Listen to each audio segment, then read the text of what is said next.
Hey everybody, well it's time to do the answers for the Q&A. I'm going to do things a little bit differently this time. Rather than posting the questions at the bottom like I used to, I'm just going to read them to you because that way I can actually answer more questions, and that's probably the more important thing. Callum Morgan asks, how did you come up with the name Spicy 110? Spicy comes from, it was when I was basically applying for a YouTube account just to watch videos so I could comment back in 2006, I think it was. I had an email address which had Spicy somewhere in it, and basically I used that and it made a suggestion of 110. It was never designed to be a publicly used name. It was just a sheer coincidence that it was something that seems to have worked. And no, I had nothing to do with the spicy biker crisps. The amount of times I've been sent that fucking picture. Okay, the next question is from q&as. Do you think illegally downloading / pirating games or movies, etc. is theft? Yes, without a question. I personally wouldn't want people taking my videos without my permission, even though it has happened a couple of times, but I managed to get them taken down. And it does mean that the people making these things aren't making so much money. Yes, they're going to have to adapt to a changing market where people can, with music for instance, they can download for free. But it's immoral, and if you really support a band, then you wouldn't want to steal their music. I think that's quite simply the easiest way of saying it. Julius Reed asks, do you think Jeremy Kyle entrants should get a lifetime supply of free condoms? No, they should be sterilised. Gingerbiker82, if you had to cut your hair or be turned into a crow with long hair, what would you pick? I'll cut my hair and I'll grow it back, I think is the simple answer, because crows can't ride motorbikes. Yoda asks, why don't you get decent rubber tyres for your Apache? I notice you're still using the nylon ones, which are horrendous in wet roads. Okay, I've been riding with the nylon tyres, and they are nylon, for about, well, you know, ever since I've been riding these bikes, and the amount of people that tell me about how terrible these tyres are, they're not that bad at all. If it's wet, it's going to be slippery. I admit, in the cold, they are not as grippy as maybe in a more expensive tyre was, but this is where a lot of people need to realise that these tyres, for instance, cost, what, £40–50 a tyre? The equivalent is quite a lot more expensive. It simply is the skill of the rider to use the grip level that the bike has. A lot of the times I find that when people say about, oh, these nylon tyres are shit, is because they aren't experienced enough to realise what a tyre is and isn't capable of. But as I say, that isn't taking away the fact that, yes, more expensive tyres will be better, but it isn't that big a deal. It's a bit of a misnomer in my opinion. O2 Big Kev, do you ever plan to do a trip abroad and would you video it? I don't know at the moment. A lot of questions are asking, will I go and see Jake and will I go and do these things? Although I have money now, I'm not going to be spending out like a lot of money just to go off to some other country where I don't have a licence to ride. At the moment, it may be sometime in the future when I have more of a disposable income, but just because I have money now, it hasn't changed my income. I still need to, apart from it has changed my outgoing slightly. It's something I would like to do one day, but I don't feel pressed into doing it. Would I video it? Well, of course I would. I'm a motovlogger. Black Test, what do you look for when looking to subscribe to another YouTuber? I have to like their videos and want to watch more. I think that's the answer. People basically have to offer something different in the motovlogging world. Motovlogging has changed and there is a lot more people in it, so you really need to have something that I personally really like, whether it's the personality of the person, what they talk about, the sense of humour, something like that. Just because they're making motovlogs doesn't mean I'm going to automatically like their videos or subscribe to them, I'm afraid to say, and I think that's fair because I have the same thing. I don't imagine any of you subscribe to me just because you just did. It was probably because you saw a video of mine and you liked it. So a bit of a difficult one to answer that one, but basically I have to like your videos. Alex Damon, Spicy, short and sweet, how long have you owned Jessie? I have owned Jessie for 2¼ years, something like that, I don't know exactly. The first video where I got her was 2 Wheels of Joy, so if you find the date of that, that was the day after I bought it. Right, Stig 800, Spicy, what is your problem with the crows? Come on, get it off your chest. It's not on my chest. I've explained this many times. And people say things to me like, oh, I'm going to kill those crows. Please don't. Don't hurt any animals. I have never ever once said that I wish to harm a crow, literally. They are very intelligent, and unlike another bird which you will go fuck off, or it will be scared away from you. A crow will just move 6 feet and look at you like a prick. And that's it. It's a respect thing. It's to say, you know, fuck off. Because there's no point me chasing it, because it will just go another few feet in front of me faster than I can move, and sit there laughing, as it were. So that's where it came from. It was just a joke at some point, but it is a reference to their intelligence, not my hatred of crows. It's a respect thing, you might say. Twiggy asks, will you do another Angry Chili Meat type things series? If so, when? Yes. You'll see. James Mellor, is it? Sorry if I said it wrong. What's your most favourite bit of engineering and why? That's hard to pick a single piece of engineering I've noticed that I really like. Basically something which is very well made to high tolerances, normally out of metal, and it needs to be both clever and very simple. It's like the best solution to a problem. That's what I really admire in some engineering, and in some things you can see that happening, is where they've really thought about it and you can see the thought process, and you just like, it's perfect. It doesn't need any more, it doesn't need any less. That's what's perfect. So anywhere that sort of comes in is where I get particularly interested. I do think the roller-on, which is in that fin, is very cool. If you haven't seen that video, the roller-on video, go back into my videos and you can see that. Motorcycle Josh 1 asks, what mods is Spicy going to do to his DRZ when he gets it? I'm actually going to answer lots of questions that I've noticed in one go with this one question. I was planning on getting a DRZ. I am having some second thoughts on that now. Mainly because my Supermoto can do most things that a Supermoto needs to do. Adding more power to it, yeah, it's going to make things slightly easier. Like if I was green laning going up a big hill, it's going to make it slightly easier, but maybe that's going to take some of the fun out of it, because there isn't that added challenge. And I'm sort of thinking at the moment, do I want to get a 400 version of the bike that I have now, or should I, as I'm planning to, keep the bike that I have now and get something a bit different? Like, you know, maybe a naked sports bike, well, not sports bike, but a naked bike with an upright riding position. And I am considering that, but at the same time I'm thinking, well, do I really need something with that much power well, not that much power, I don't mean it that way, but do I need something like that really in my life? I mean, the answer is I don't actually need any other bike than the bike that I have. It does everything I ever needed it to do. I would like to go to London and a few other places like that more regularly, just for a laugh, and some trips with some friends. But yeah, and as for mods, sorry to answer your actual question, lots of people have asked me what mods am I going to be doing to my bike. Until I buy the bike without knowing what mods it's going to already have on it, because I'm going to be buying second hand, it's impossible for me to say what mods I'm going to do. Obviously I'm going to want to have a nice exhaust, I'm going to want it to have nice handlebars and stuff. Basically the things that I've done to my bike now, just to make it sound nice and make it more useful to ride. Beyond that, I'm not really planning anything. I'll see when I get the thing. Andy Grant, do you think new car drivers should be made to take a CVT to make them more bike aware, and people who throw cigarette butts out of windows should be fined for it because it's dangerous motorcycle pedestrians? Cigarette butts out of windows is littering, and it's an £80 fine as I understand it anyway, so that's already a bit of a non-point. And yeah, I have been hit in the neck by a cigarette and I wanted to burn them in the neck after that, but yeah. As for people doing CVTs, well, would you want people doing a CVT to have to do a driving lesson to show, maybe in a van, to show how a van, it isn't always their fault, they have a very limited view. I do agree that people in cars really do need to understand better what it's like for bikes, but I don't, CVT is going too far, but there does need to be a lot more emphasis on why bikes do what we do, that filtering is legal, and that, you know, basically getting along better on the road is a two-way thing. So yes and or no. Bragger Fibre, have you ever thought about giving up on the bike altogether and just getting yourself a car instead of going through all the weathers on it? I can't stand driving in the rain. No, never ever. I may have to get a car licence in the future, although I don't actually see a reason for that other than to share driving with Mrs. Spice if we went somewhere.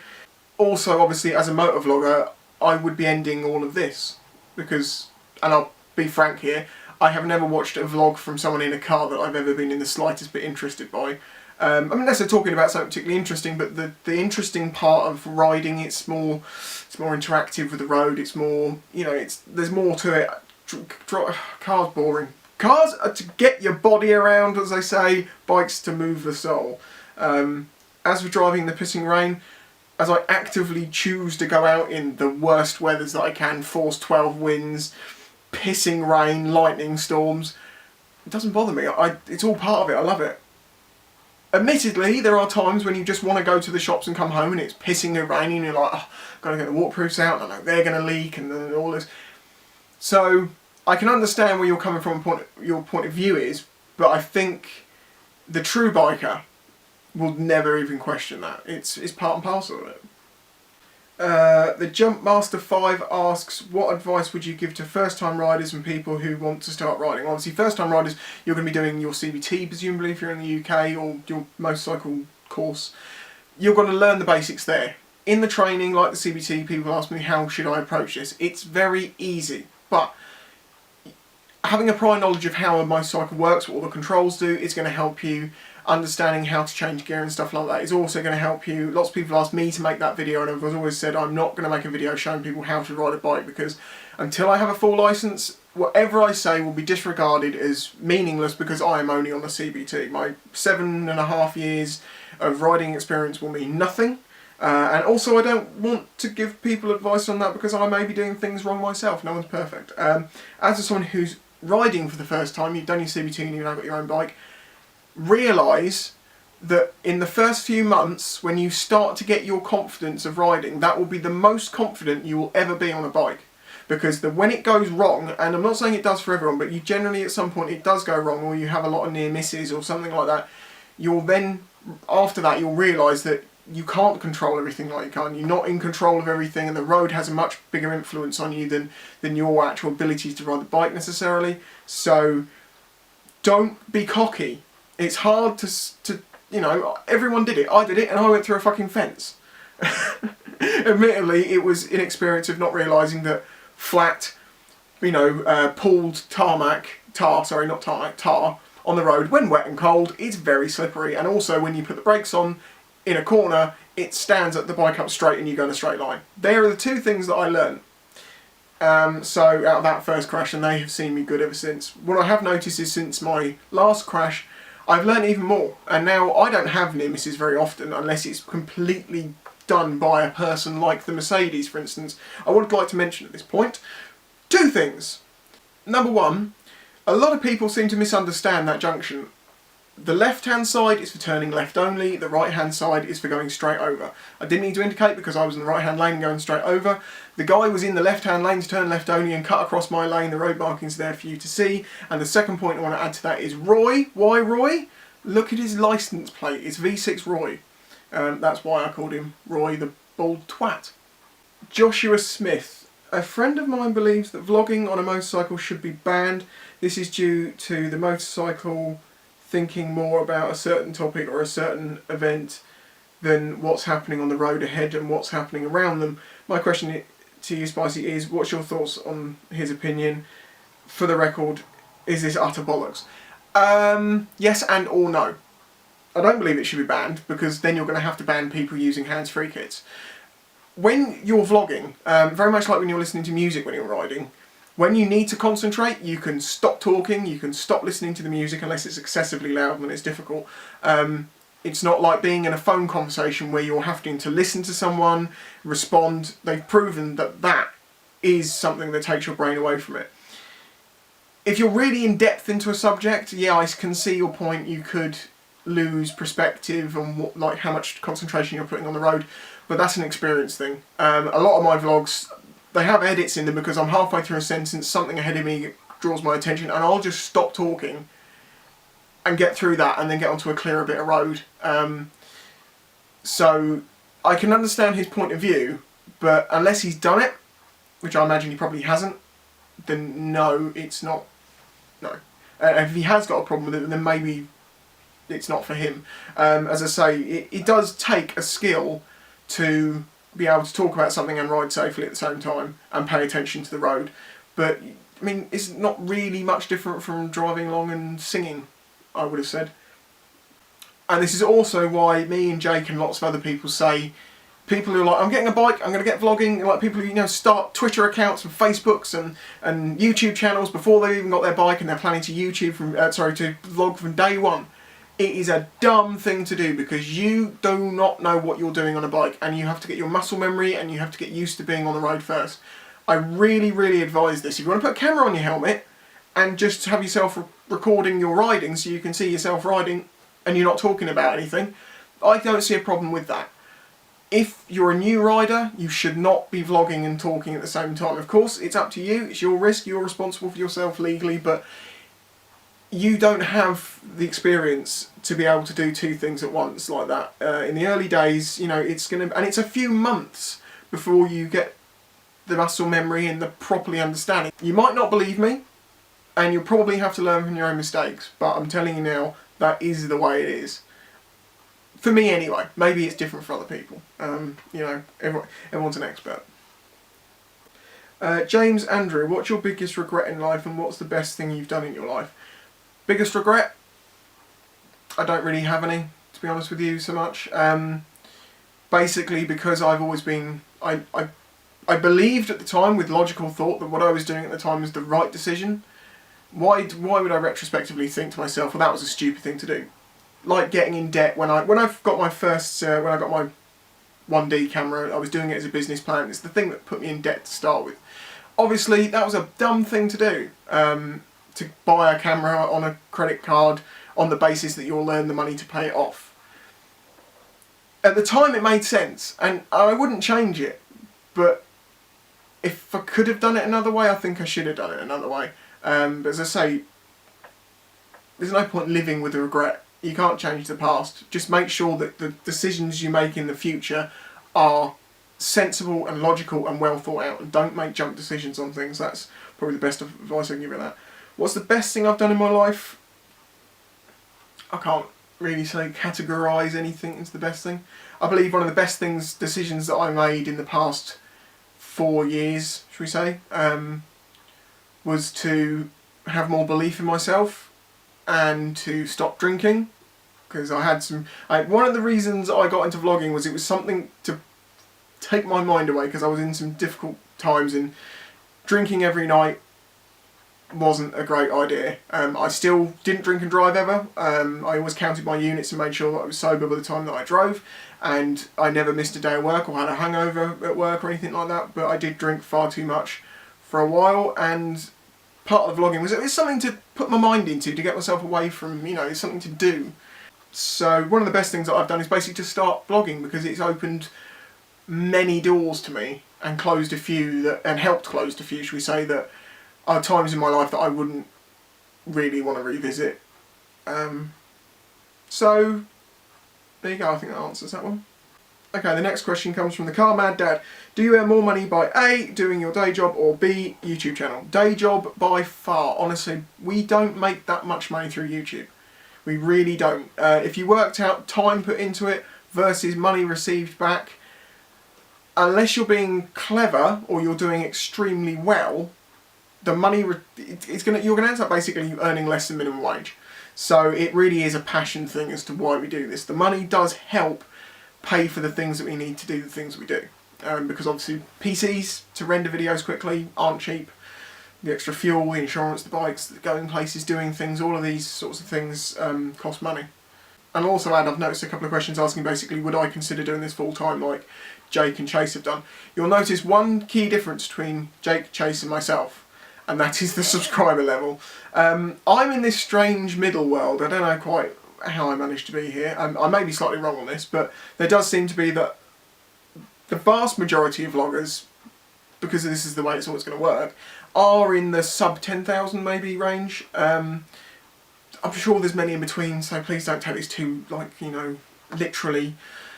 I'm at around 34,000. Now, going back a couple of years when I started, that was an insane amount of subscribers. And I still appreciate every single one of you, and I want to keep growing the channel, but you'll notice that motovlogging, the big numbers have really, really moved on, and now to get 100,000 subs, vlogging has, not saying become easy, but it's become easier. if you can appeal to the right people. I honestly believe that part of it is, I think a lot of younger people have come on board into the motovlogging area. As that grows and as they're more technologically sort of active with each other and sharing stuff around, it is naturally going to go that way. It's an evolving thing. Motovlogging from when I started 3 and a bit years ago, wherever it is a whole different animal. But it's a good thing. Change is good, so let's see how it goes.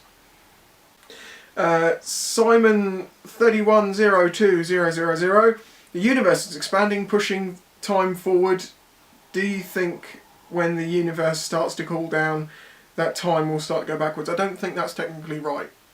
Yes, the universe is expanding. We're learning a lot about time and how time doesn't really mean a lot. Just because a time is here and now, it doesn't mean it's a time over there. It's gravity affects light, which in looking out into space affects time in a way.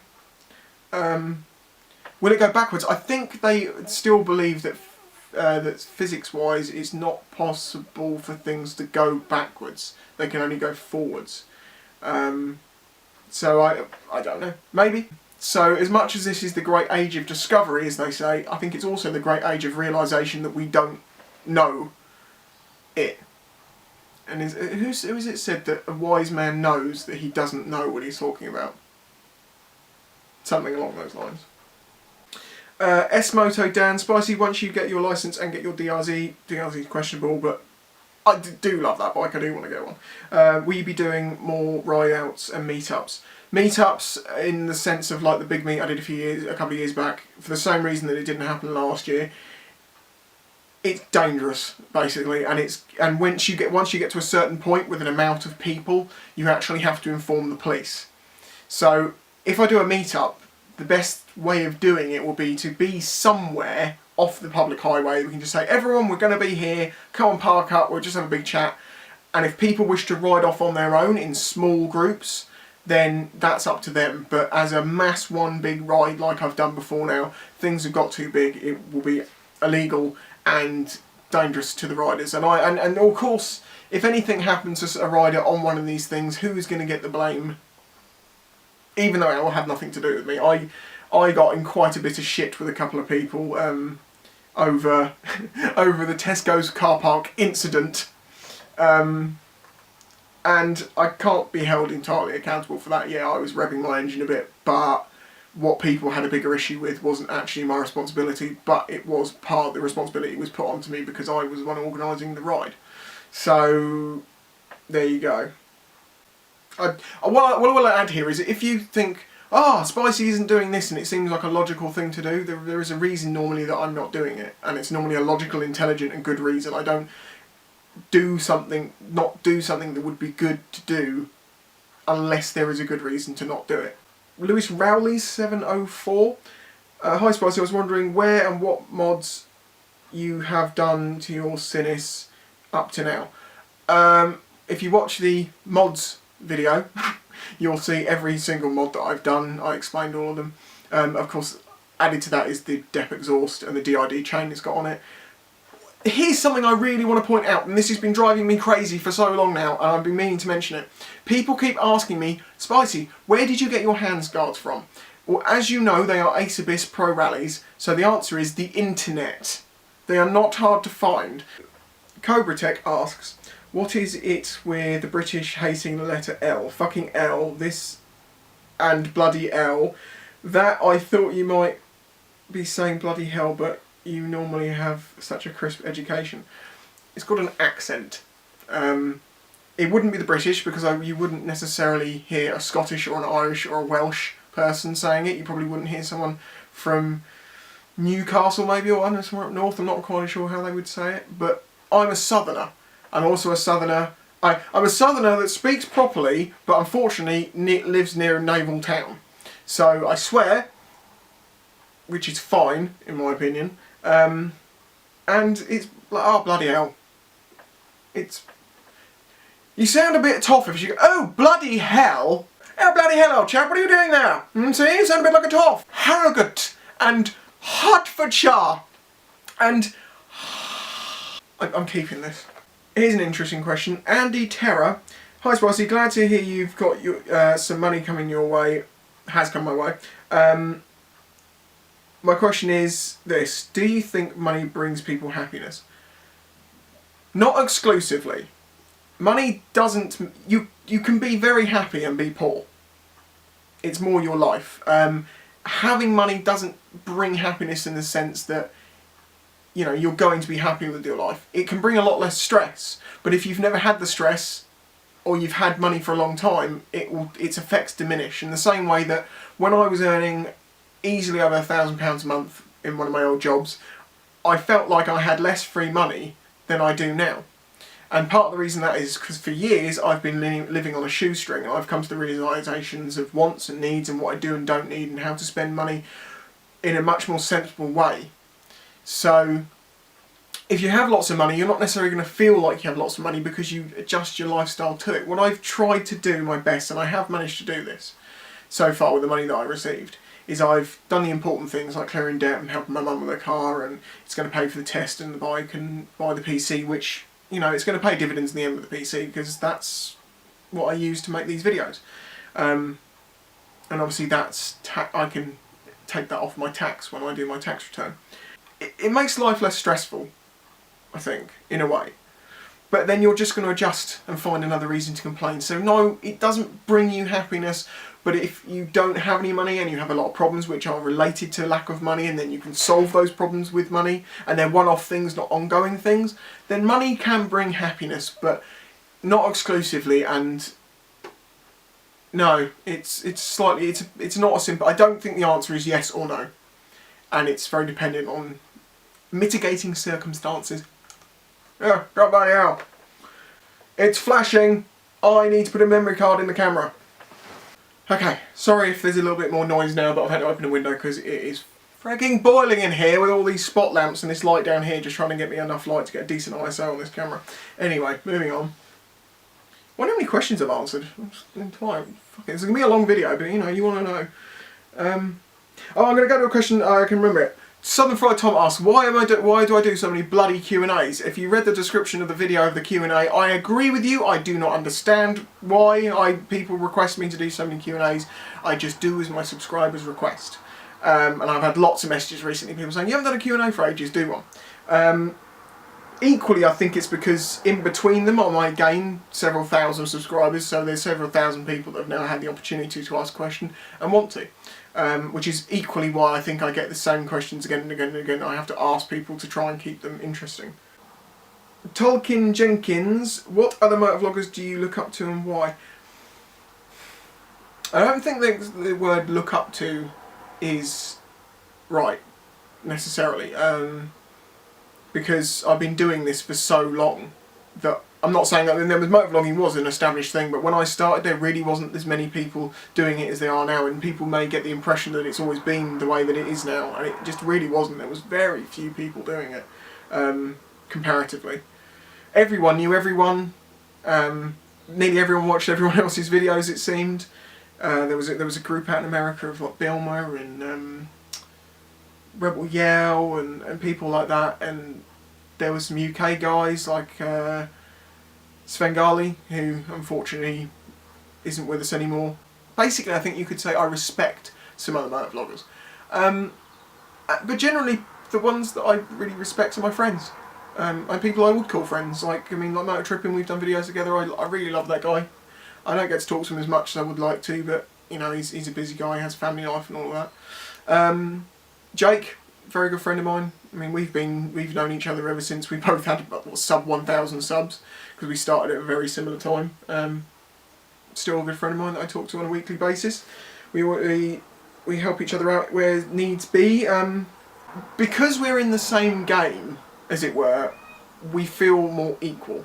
Sub-level between people doesn't really make a difference. It's not like, well, I've got more subs than you, so now I'm superior to you. It's not like that. We're in the same game, so we understand the things that happen. I mean, Jake's got way more subs than I've got, but I've experienced people spotting me and being noticed by people, and the things that go in your head when that happens, and when you're now out and about and some guy looks at you weirdly and you're like, does he know me? Or has he just got a thing with me? And it's like, you get these questions once it starts happening, and he wasn't getting so much, and now he is, and it's brilliant because I'm getting to see him. Like he was saying the other day, he was in a place and someone gave him a look, and he was like, "Does he know me? Does he not know me? Does he want to come over? Is he too embarrassed to come over, or hasn't got the confidence to do it?" I generally say just come up to us. If I'm out and about, I have no problem with someone coming up to me and saying hi. I may not be able to spend a lot of time with you because I may be in the middle of doing something. I may literally have time to say, "Hi, really nice to meet you, sorry, I've got to go." In other examples, I spent an hour talking to people. So it depends what I'm up to. So I'm going way off tangents here, but I feel like these are mini subjects. So it's not who I look up to as such, more who I respect and who I see as friends. As I say, I think you know who those people are. XPlayP asks, you said in previous videos that you do not believe in ghosts, so what about Ouija boards? Similar things, but also different. Ouija boards were invented as a game in the Victorian era. They are as much bollocks as ghosts are. As I've said in my video talking about ghosts, it's called I Ain't Afraid of No Ghost. I respect if you believe ghosts to be real or something's happened in your life that you can't explain, but that doesn't mean that I'm going to believe in it. I'm scientifically minded. If something happened that made me question it, I wouldn't instantly jump to that had to be a ghost, because that jump would take a monumental shift in consciousness for me. Daniel Spencer, when you pass your motorcycle test, where would you like to go and why? I would like to go to London town and see a show. Yes, really good.